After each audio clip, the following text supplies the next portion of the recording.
The National Popular Vote Bill would guarantee the presidency to the candidate receiving the most popular votes in all 50 states and the District of Columbia. 48 states currently use the so-called winner-take-all law that awards all of a state's presidential electors to the candidate who gets the most popular votes inside each separate state. And even Maine and Nebraska award 2 of their electoral votes to the statewide winner. One national popular vote opponent claims that, quote, a direct election system would result in constant recounts, unquote, and claims that the current state-by-state winner-take-all method of awarding electoral vote, quote, typically produces quick and undisputed outcomes, unquote. The facts are that recounts and disputes have been far more frequent under the current system of electing the president than elections in which the winner is simply the candidate receiving the most popular votes from everybody voting for that office. There have been 5 litigated state counts in our nation's 57 presidential elections. In contrast, there are only 22 recounts among 4,072 statewide general elections between 2000 and 2012. That's 1 recount for every 185 elections, in which the winner is simply the candidate receiving the most popular votes. This is far rarer than 5 litigated state counts in 57 presidential elections. The reason for the big difference is that the current state-by-state winner-take-all system creates artificial crises because every presidential election generates 51 separate state-level opportunities for a recount.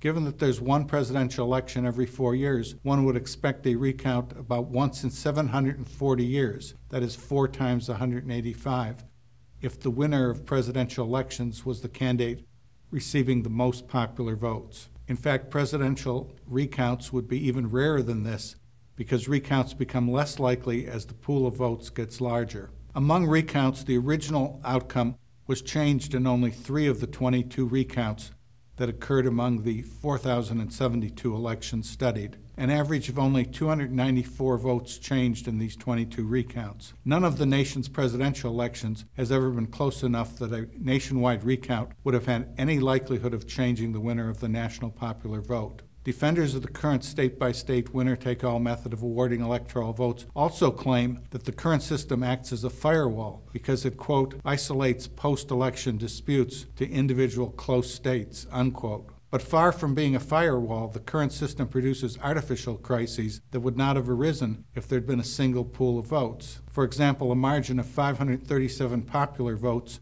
in Florida in 2000 became critical, despite the fact that the nationwide margin was 537,000 votes. One defender of the current method of awarding electoral votes expresses the concern that a recount would prevent knowing who will be president by Inauguration Day, overlooking the fact, demonstrated as recently as 2000, that the U.S. Constitution and existing federal law sets a firm date in mid-December for settling all disputes and finalizing the election of the president. The current mid-December date for settling all disputes and for the Electoral College meeting was established in 1934 after ratification of the 20th Amendment and assures that we will have a president on Inauguration Day.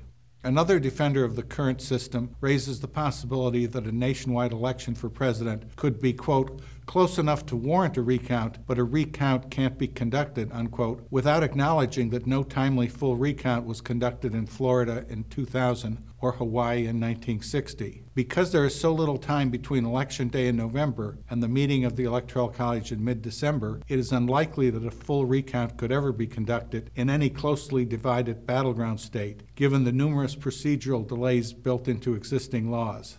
A recount cannot be requested until the initial count is certified, something that can occur as little as a week prior to the meeting of the Electoral College under existing laws.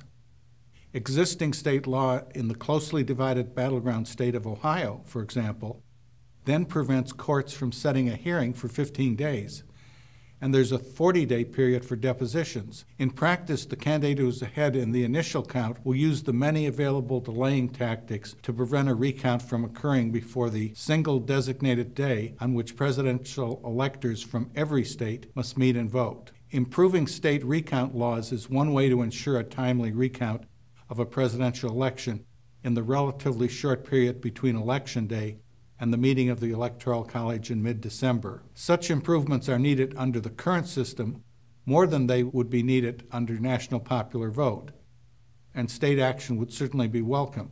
But Congress has power over the count in presidential elections and could use this power to pass a law guaranteeing a timely recount in a presidential election, as outlined in our book, Every Vote Equal. Federal legislation would be the most expeditious solution to the problem of guaranteeing a timely recount in presidential elections under both the current system and the National Popular Vote Plan. In summary, recounts are less likely to be needed in an election where there's a single large pool of votes and the winner is simply the candidate who receives the most popular votes nationwide. Anyone viewing the possibility of a recount as the deciding factor in choosing an election system should prefer a nationwide popular vote for president.